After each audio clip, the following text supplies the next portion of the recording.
Hawkeyes are back. The University of Iowa welcomes students for another school year. Missing the rush. The University of Iowa starts the year missing a popular coffee chain. Football is back. A look at Iowa's Week 1 matchup. Breaking away from the heat, Iowa City should expect a cool down this weekend. All that and more Coming up right now on DITV.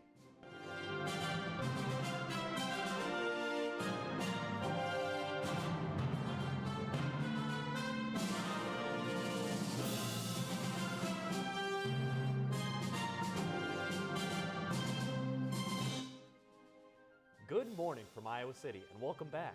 Thank you for tuning in to our first show of the semester. It is Friday, August 30th. I'm Jordan Tovar. And I'm Brady Barrett. We start this morning with breaking news from downtown Iowa City.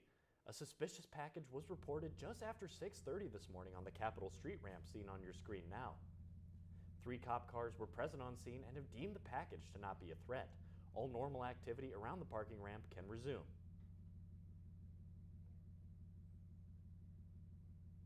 And the third member of our team, AJ Reister, joins us on campus with a look at the weather. AJ, the heat has been coming down hard on Iowa City this week. Yeah, guys, it's been an absolute scorcher this week, and I know I've been sweating my tail off just walking to classes. Just yesterday, it hit 90 degrees with 80% humidity, but starting today, it looks to be a different story. Overnight, we saw thunderstorms, and this morning it was drizzling, but it looks to be dry starting for the rest of the day. We'll see temps reach a high of 79 and low wind speeds throughout. Tonight's going to feel a little more like fall as temps dip into the mid-50s with partly cloudy skies. Tomorrow, temps are going to spike a little bit into the mid-80s for the high. Come back later for your game day forecast and what next week should look like for the second week of classes. With the high heat over the past few weeks, Iowa City has offered residents a way to beat the heat. Various cooling stations have been installed and are available across the city, shown on the screen now, where residents are able to go and visit to beat the heat. Whether it's a pool, splash pad, or simply air conditioning, cooling stations are a great place to cool off and relax. The first week of classes wraps up today. DITV's Hannah Lipsky has the feelings of the students as they come back to school. Hawkeyes are back on campus, and the first week of classes is coming to a close. New and returning students are buzzing with excitement, experiencing traditions for the first and last times, classes and living in Iowa City. But there is one fall event that students are overwhelmingly excited for. Football season. Yeah, I'm really looking forward to that. Definitely tailgating.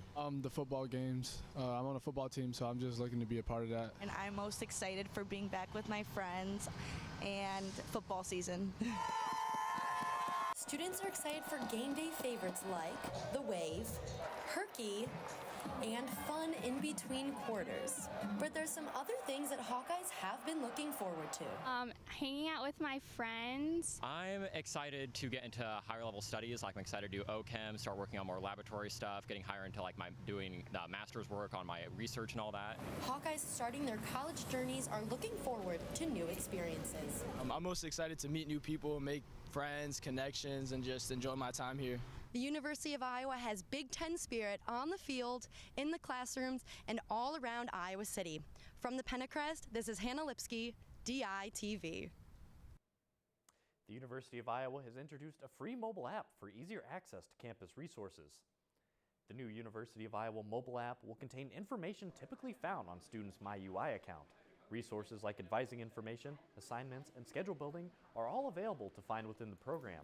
The app can be found by searching University of Iowa in the App Store, or it can be found and downloaded on the university's website. A new healthcare provider is expanding to Iowa City. UCS Healthcare is currently the largest opioid treatment program in the state of Iowa and are now bringing their medication-assisted treatment service to Iowa City. UCS aims to use this new location to provide care to residents of Iowa City.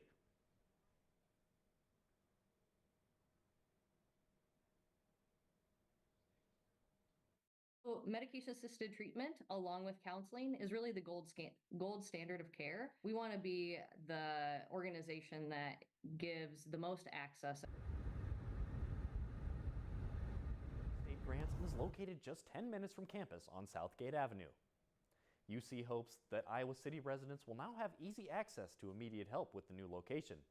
UCS requests those who may need help to reach out and call the number listed on screen. The Iowa City Community School District seeing a difference in enrollments after the Education Savings Accounts bill was passed. The ESA program in Iowa is providing educational service accounts to help families cover fees at non-public schools throughout the state. The district is addressing the financial problems that arise with declining enrollment in various ways.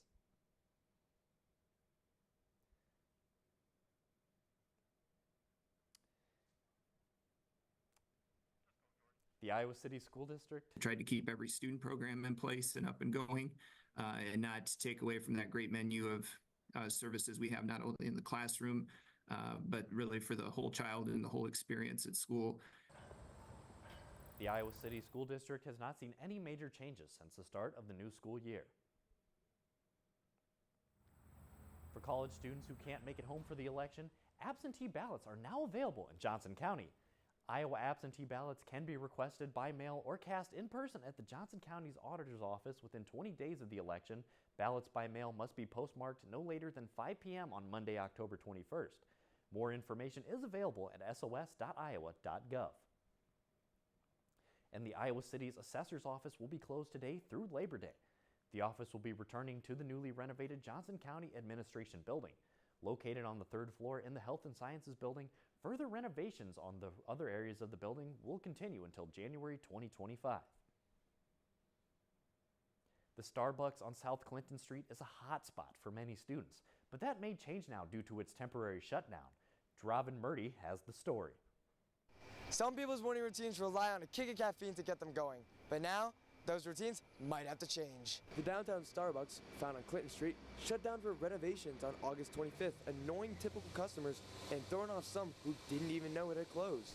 Well, now I'm just gonna have to go home to drive my car to the other Starbucks, and like it's an inconvenience for me. While the shop's shutdown is annoying for many of Starbucks regulars, there are a few alternatives that students may start frequenting a bit more. I feel like they'll go to the one in the IMU, because I know a lot of girls, or the one in the library.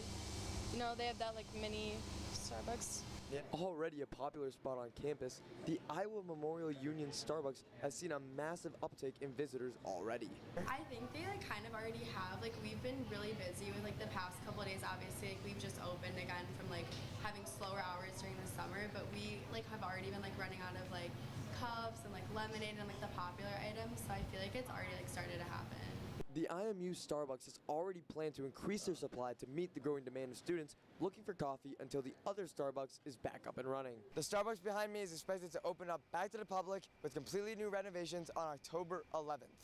In downtown Iowa City, Dravin Murdy, DITV. A former University of Iowa student has surrendered themselves to police. DITV's Assistant News Director Jace Bertrand is live in the newsroom to review the facts so far ahead of the trial. Thanks, Jordan. Ali Yunus was charged with attempted murder after allegedly robbing and strangling a woman on the university's campus on April 25th, 2022. The incident came after a number of complaints from university students regarding Yunus's behavior towards women. On May 9th, 2023, Yunus allegedly removed his court-ordered ankle monitor before fleeing to the nation of Jordan. His parents were later charged and found guilty of aiding in his escape. Both parents were sentenced to 5 years in prison for their involvement. Police were unable to extradite Yunus because the U.S. and Jordan do not have an extradition treaty. Officials say Yunus surrendered himself to police after negotiations between university police and U.S. Embassy officials. In a statement to the press, Johnson County Attorney Rachel Zimmerman Smith said, quote, "The successful return of Mr. Yunus demonstrates our commitment to working with our international partners to ensure justice for the victim in this case." Yunus is currently being held pending a hearing after his extradition to Iowa. I'll be following the trial to give updates on the case. Back to you, Jordan. Now DITV is going to take you around the art scene here in Iowa City.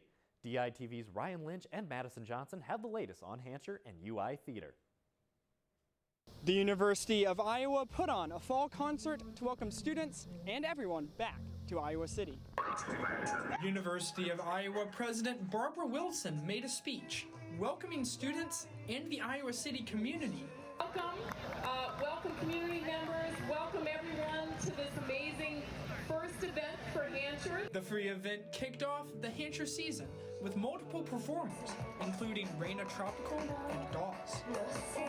Iowa City resident Orville Townsend enjoys music events as they show the character of Iowa City and what the area is all about.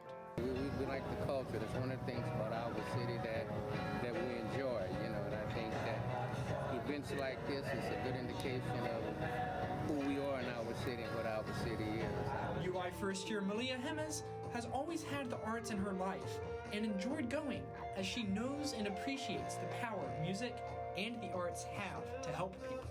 The arts have always been a part of my life. I love performing. I love coming and supporting artists because it's just so great to see music, and music can help so many people, and it's just amazing.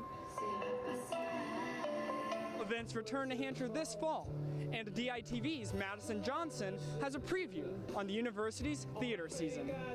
The big stage down the road to the University of Iowa's own theater building. As the school year kicks off, so does the new theater season. This school year, the University of Iowa Theater Department is looking to bring 5 new main stage productions at several galleries and special projects to audiences at the University of Iowa and in the Iowa City area.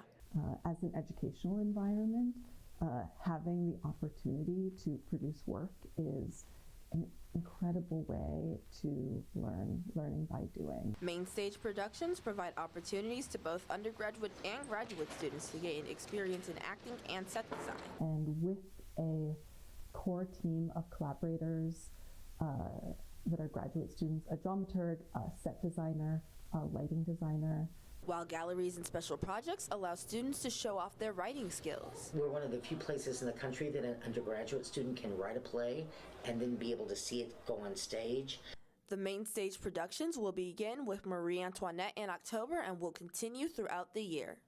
The theater program has lots to offer all throughout the year. From the University of Iowa, Madison Johnson, DITV. Now let's toss it back out to AJ Reeser for the weather week ahead. Thanks, guys. Tomorrow is a big day in Iowa City as the Iowa football team is set to battle with the Redbirds from Illinois State. And it will be hot tomorrow, but it doesn't even compare to last year's 92-degree start in their home opener. For Hawk fans, however, it's not just about the game. There's plenty of game day festivities in and around Kinnick Stadium. Tailgate lots open up bright and early at 6 a.m. with temps sitting in the upper 50s. Around game time, the temps continue their rise to 76 degrees. For your commute home after the game, you're going to be looking at a balmy 83 with sunny skies. As for the rest of your week, things are going to settle in the upper 70s until Wednesday when things heat up again. Certainly looking to be a beautiful week ahead, and I'll send it back to you guys in the studio. Now, Brady, it's been an absolutely scorching start weather-wise to the school year, but I think the Hawkeye football team's looking to get off to a scorching start too. Yeah, Jordan, they certainly could. The Hawkeyes are ranked 25th in the nation, and they kick off their season this weekend against the Illinois State Redbirds. The Hawkeyes will be without their head coach Kirk Ferentz this weekend due to a suspension for illegal contact with quarterback Cade McNamara before he entered the transfer portal. I made a mistake, so I've owned it, stepped on a line. I think the line was a little bit cloudy, a little bit blurry, but nonetheless, I stepped on it. So that is what it is. The Week 1 depth chart did have a couple of surprises, with Kamari Moulton getting the start for the running backs. Kamari's an awesome dude. He's a really energetic guy. He's I would say he's definitely one of the favorites on the team. And, me and the rest of the guys, we just can't wait to see what he does this year. On a defense loaded with returning stars, TJ Hall got the starting cornerback spot opposite of Jamari Harris. I think TJ is someone who came in early, so he got a jump on everything about 2 years ago. And now I feel like it's all coming together for him. And with a new season comes new kid captains. DITV's Elise Gann spoke with the mother of Week 1's kid captain. Leading off the kid captain roster, 8-year-old Carter Schmidt is ready to take the field. At only 9 months, Carter was diagnosed with an extremely rare type of cancer that only affects 1 in 1.2 million children. He was diagnosed with JMML, which is juvenile myelomonocytic leukemia, where he has a lot of white blood cells and not enough reds. Carter was brought to the Stead Family Children's Hospital in search of an immediate bone marrow transplant. After a long worldwide search, a perfect match was finally found. The fact that someone would want to donate to someone that they don't even know is amazing. It was a perfect 12 out of 12 match. 3 months after the transplant, Carter was discharged from the hospital and began his healing journey while growing into his expressive and energetic self. He was so excited. He's like, yay! And like jumping up and down. He's very excited about football and being out on the field. Despite the obstacles he faced, Carter takes advantage of any fun activities such as swimming, biking, crafting, and building Legos. He continues to visit the Stead Hospital every 2 years for checkups and is considered cured. Now, instead of waving down to the field, he gets to be on the turf himself, waving up. From the University of Iowa, Elise Gann, DITV. And with all the new changes to Iowa and the Big Ten, DITV's Sarah Gala talked with fans to see what they had to say. And change is the word to describe this upcoming football season. Iowa has a brand new offensive coordinator and brand new teams have joined the Big Ten. Let's head to main campus to hear what these Hawkeyes have to say about these adjustments. It's always been Go Hawks. It's always been Go Hawks. As the Big Ten's going coast to coast now, we have the additions of the USC Trojans, UCLA Bruins, Washington Huskies, and Oregon Ducks. There was some mixed opinions on these new teams. I'm not a big fan of it. I definitely liked the old Big Ten. More money for the Big Ten, so it's only going to be better. Not a huge fan of it. I'm an Iowa boy, born and raised. With 18 teams now in the Big Ten, it will for sure be a dogfight. I had to see what they bring, especially with some of the NFL talent that left, especially USC. And with new offensive coordinator Tim Lester, the students are very optimistic in how the offense will look. I'm excited. Obviously, Iowa doesn't have the best track record with offensive scoring, so I'm hopeful. Everybody knows punting is winning, but it's not really winning, so it's going to be good to see something different. Sarah Gala, DITV Sports. And for more on the Hawkeye football game this weekend, check out this preview for Before the Kickoff, the Daily Iowans weekly pregame show. Despite that initial stumble into the No, absolutely not. A lot of good things to look for from this summer. And, you know, the name of the game this season for Iowa is the defensive continuity. They're bringing back 8 of their starters on that top 10 defense from last season, and they look to continue that dominance in 2024. Their home opener kicked off with a bang. Iowa trampled Florida Gulf Coast University 3-0. For all three Hawkeyes who scored, it was their first goals of their collegiate careers. With the win, head coach Dave Dillinilli scored his 100th career win. The soccer team will lace up and take on Wake Forest at Sunday at home at 6 p.m.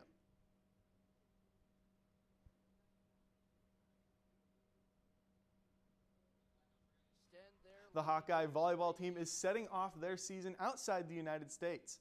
Iowa opens their season against Liberty at 4 p.m. in San Juan for the Puerto Rico Clasico. The Hawkeyes will return to action tomorrow to take on Providence at 1. This is the first time since 2015 the Hawks have traveled outside the U.S. for a match. Their home opener is a week from today against San Jose State for the Hawkeye Invitational. This weekend is massive for the Hawkeye field hockey team.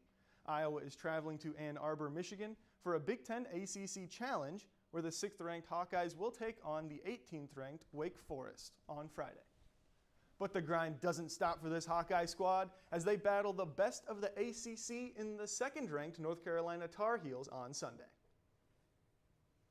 Now, Brady, always an exciting time around Hawkeye athletics, but especially this time of year. Yeah, with the new season coming up, there's a lot of new and exciting things to look forward to for Hawkeye fans. Certainly, Brady. And the Minnesota State Fair played host to the Miracle of Birth Nursery, which has been referred to as a super nursery for animals. The nursery is fully staffed by volunteers and gives visitors an opportunity to not only witness an animal's birth, but how to hold and properly take care of the animals. The volunteers and animals they support ended up being one of the most popular attractions at the State Fair. I mean, that's absolutely crazy, Brady. I mean, agriculture is such a different world from what I've grown up with. Yeah, that's right. You know, I did grow up in a rural area, so I'm used to this stuff. I'm an Iowa boy, the Iowa State Fair, full of stuff just like that. Certainly. And thank you for joining us online or listening on KRUI 89.7 FM. Tune in Monday on Labor Day as we get back into the full swing of things with shows on Mondays, Wednesdays, and Friday mornings at 8:30. For AJ Reeser, Brady Barron, I'm Jordan Tovar. Have a wonderful weekend.